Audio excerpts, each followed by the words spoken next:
I still remember the moment I clicked on our shared Airbnb account at 2 a.m., half asleep with a beer in one hand and my phone glowing in the other. I'd been scrolling through messages, teasing Jessica about her weekend plans, when I noticed a new reservation under my name. Heart pounding, I tapped to open the details, and froze. The guest names read Jessica and Tyler. Tyler, her old coworker from that marketing gig she'd raved about last summer. My mouth went dry. We'd set up that account together a year ago, pooling our savings to afford that boho loft in Portland for our anniversary. Every trip, every getaway was a promise. Us against the world, learning, laughing, falling in love all over again. But this booking wasn't for an escape. It was for something I wasn't invited to. The dates were for next weekend, Friday through Sunday, when I'd planned to surprise her with concert tickets to see the Lumineers. Instead, she'd invited Tyler to spend 3 nights in a stranger's apartment, paid with my card in my name. I stared at the confirmation number as if it would change if I blinked hard enough. My mind raced back to the text she'd sent earlier that day. Just working late, babe, missing you. And the emoji that always felt like a promise. You okay? I'd asked, and she'd replied with a selfie. Bright smile, hair falling just so over her shoulders, no hint of alarm in her eyes. How could I have been so blind? Clutching my phone, I tapped messages and rehearsed 1,000 confrontations in my head. Should I accuse her outright? Demand the truth? When she finally responded, hours later, her tone casual. Oh, Tyler's flying in. I needed an extra bed for our friend's cousin or something. I felt my chest tighten. Cousin? I asked, voice trembling. Yeah, she said, he's crashing with us. It's no big deal. My heart twisted. Guilt? Relief? Anger? I didn't know. I opened the listing page and scrolled through reviews, hosts complaining about too many couples, loud noises, strange guests sneaking out early in the morning. I clicked the photos, the same rustic brick walls, Edison bulbs, the queen bed with rumpled sheets, and in the last shot, a blurred figure packing a duffel bag, face unrecognizable but posture familiar. I sank onto the couch, staring at the empty living room, haunted by the echo of Jessica's laugh. How much had she lied? How long had this been going on? The reservation was the first breadcrumb, but I feared it led to an entire trail I wasn't ready to follow. My phone buzzed again, another text from her, a heart emoji. My hands shook as I typed back, "We need to talk." Her reply came almost immediately. "Okay, let's talk when I get home." But I didn't wait. I grabbed my keys and drove through the empty streets at 3 a.m., headlights carving ribbons of light through fog. My mind churned with questions, too many to face all at once. When I reached our apartment, the door was unlocked. I stepped inside, heart hammering against my ribs, and flicked on the hallway light. She was sitting on the edge of the bed, phone in hand, eyes wide with that guilty, caught-in-the-act look I'd seen in movies. "What's this about?" she asked, voice clipped. The room smelled like vanilla and something else I couldn't place. Cologne, maybe. My gaze fell to her wrist, where she'd spritzed too much, as if hiding her scent. "The Airbnb reservation?" I said, voice low. "Jessica and Tyler. My name on the booking, your name, and his." Her face paled. She set the phone down. "I can explain," she whispered. "It's not what you think." But her hands trembled. I stood over her, reading her every micro-expression, the slight tightening of her jaw, the flutter of her eyes. "Not what I think. Care to elaborate why you needed a cousin to crash for 3 days out of my own pocket?" My words felt jagged, each syllable a shard of broken trust. She looked away, biting her lip. I remembered how the sunlight used to play across her cheekbones, how her laugh would make my chest feel full. Now I saw only the distance between us, a widening chasm filled with her secrets. "Tyler? He needed a place," she began. "He was in town for work." But I knew she'd said the same lie about her boss's birthday party, the skiing trip, the charity gala. Each excuse piled up like layers of paint covering a previous confession. I grabbed her phone from the nightstand and unlocked it with my thumbprint. My pulse raced as I scrolled through months of texts, late-night emojis from tea, secret plans to meet at rooftop bars, selfies of her laughing with him, lips pressed so close they blurred the line between friendship and something more. I found a message time-stamped 2 weeks ago. "Can't wait to see you tonight. Miss your kiss." My vision blurred. I tapped the image preview, her pouty lips, his arm wrapped around her waist, and then, pinned at the top of her gallery, a photo file she'd clearly hidden. Airbnb surprise. I opened it. Jessica lay half-naked on a rumpled white duvet, sunlight streaming through slatted blinds. Tyler's hand rested on her hip. His face was turned away, but his silhouette was unmistakable. There was something intimate in the curve of her shoulder, the way her hair spilled across the pillow. I felt my knees buckle. The room spun. How long? But I managed to choke out. She looked up, tears pooling in her eyes. It started months ago, she whispered. I'm so sorry.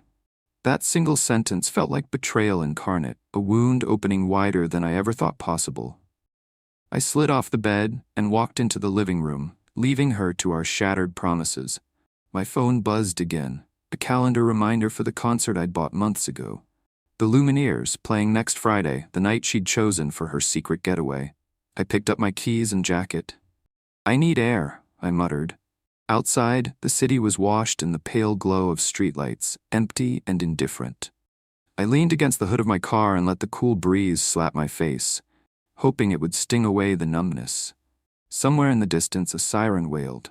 I thought about calling my brother, my best friend, anyone who could anchor me back to reality. But first, I needed to breathe. I needed to figure out who I was without her lies. And I knew one thing for certain. Nothing would ever be the same again. I wandered down the sidewalk without direction, the city's late-night fluorescence blurring around me as though I'd slipped into someone else's dream. My palms were slick against the brick wall of a closed cafe. The scent of stale coffee and damp asphalt clung to the air. I kept replaying her words.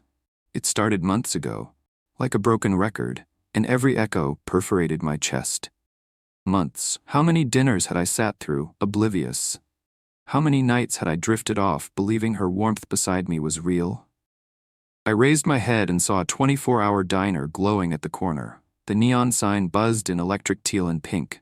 Mel's All-Nighter.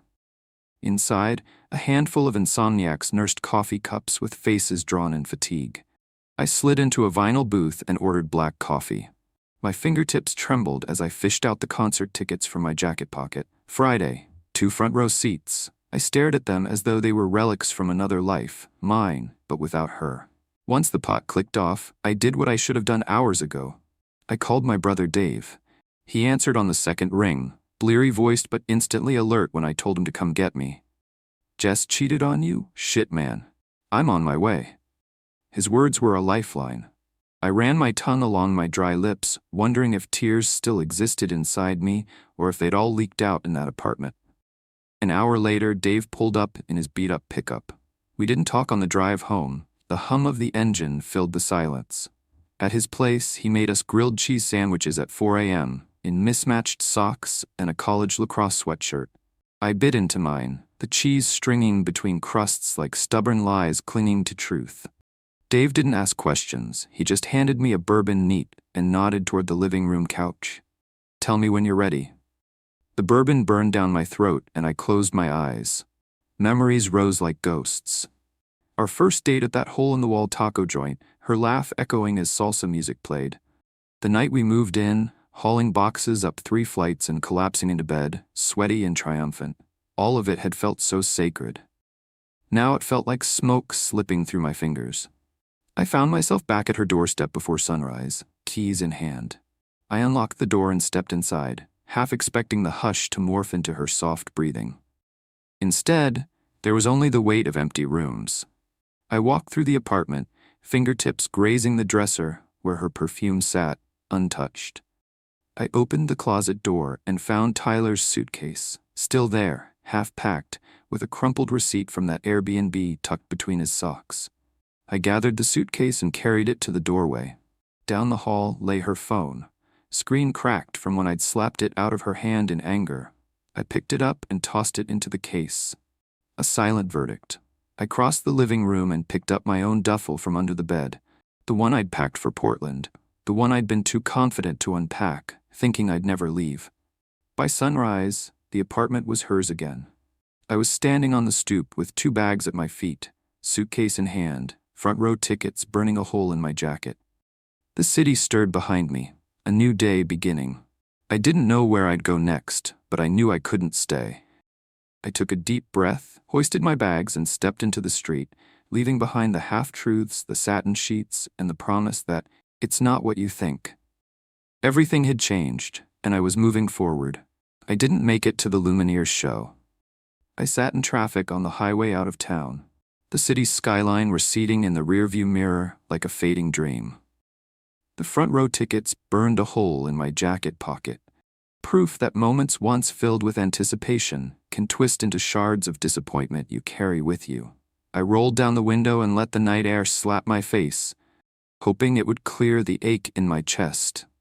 By the time I found a rest stop overlooking a dark lake, I'd driven nearly an hour. The water's surface was smooth as glass, mirroring the stars, and I wondered if Jessica and Tyler could see the same sky, or if she'd stayed behind, laughing in that rented loft, unaware that I'd slipped away. My phone buzzed with a voicemail notification from her. I ignored it. Whatever apology she could muster felt cheap, like a bandage on a bullet wound. I pressed my forehead against the steering wheel and remembered how her skin smelled next to mine, how I used to trace the freckles on her arm like constellations. Now each memory cut deeper than the last. I flicked on the dome light and pulled the tickets out. My thumb brushed the glittering edges, and I pictured her name printed beside mine in bold letters on that Airbnb confirmation. I flicked the paper into the lake. It fluttered across the water before sinking out of sight. It felt good, like burning bridges I'd never want to cross again. Climbing out of the car, I walked to the water's edge, boots crunching on gravel.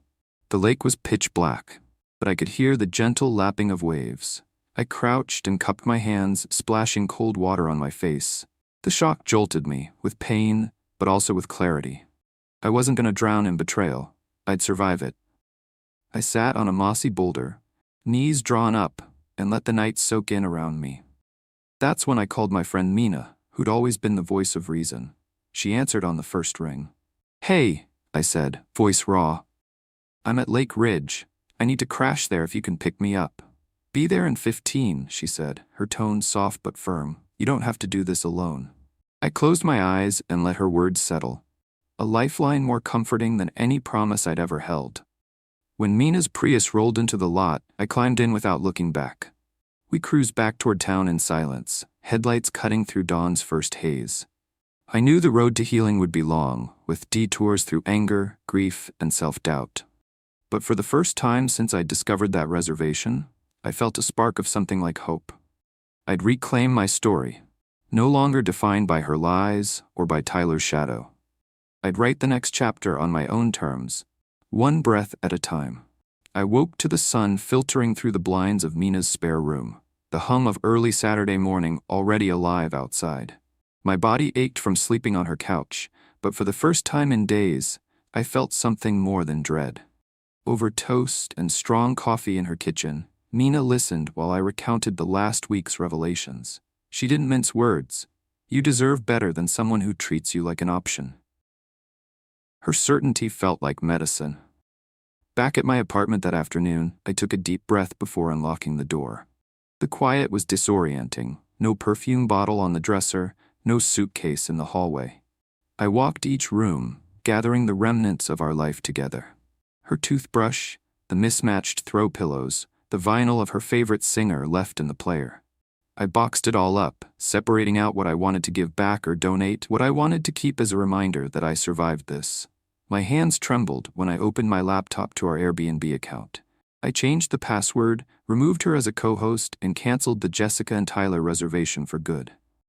A small act of reclamation, but it felt powerful. That evening, I met Dave for burgers at our old Friday night spot. The neon sign above the bar felt like home, unchanged, reliable. We sat at the counter. He slid me a milkshake and said, "To new chapters." I clinked glasses with him, savoring the simple ritual. I admitted I was scared I'd never trust anyone again. Dave gave me his signature half-smile. "Trust isn't given once. You earn it over and over. You'll know when you meet someone worth it." On my drive home, I realized I wasn't thinking about Jessica or Tyler for the first time in days. Instead, my mind drifted to a stranger I'd seen at the coffee shop that morning. A woman reading Hemingway, hair tucked behind her ear. I'd caught her eye and smiled before looking away, but something in that moment felt hopeful. Inside my quiet apartment, I sat on the edge of the bed and closed my eyes. The ache was still there, but beneath it was a spark of possibility. I picked up my phone, scrolled past her name in my contacts, and drafted a new note. Today, I choose me. Then I set it as a reminder on my phone and sat back, letting the promise of an unwritten tomorrow settle around me like a warm light. Months have passed since I stood on that dark lakeshore, shivering as the cold water sobered me to the truth. Betrayal doesn't have an expiration date, but healing does begin the moment you decide to move forward. I've settled into a new routine.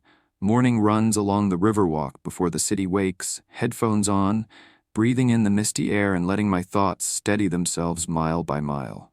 The aches in my chest have dulled into memories that sting, but no longer paralyze me. I reopened my Airbnb account, this time solo. I hosted travelers from all over, artists chasing inspiration in graffiti-lined alleys, couples celebrating their first anniversary, solo backpackers avoiding the hostel scene. Inviting strangers into my space taught me that generosity isn't weakened by past hurt. In fact, it grows stronger when you open your doors again. One weekend, a quiet writer from Denver stayed for 2 nights, leaving me a note on the kitchen counter. Your home was a safe harbor. Thank you. I hung that note on the fridge, a daily reminder that trust can be rebuilt, sometimes in the most unexpected ways. I also rediscovered old passions, guitar chords I'd abandoned, sketchbooks gathering dust. I filled pages with portraits of people I'd met, sketching their faces with a newfound empathy. Creativity, I realized, was the antidote to bitterness. When I plucked the strings again, I felt the sting of loss transform into something raw and honest. Last week, I stumbled back into that coffee shop where I'd noticed her reading Hemingway. This time, I ordered my latte with confidence, struck up a conversation about her book choice, and left with her number tucked into my hand. No grand gestures, just 2 people sharing stories over steam rising from porcelain cups. I still carry the scars of her betrayal, the knowledge that someone I loved could look me in the eye and lie. But those scars have taught me resilience. Today, I write my own narrative, one where heartbreak becomes a catalyst for growth, where every sunrise is a promise of possibility. And as I step into my apartment each evening, I don't see empty rooms. I see rooms waiting to be filled with laughter, creativity, and a love earned through honesty.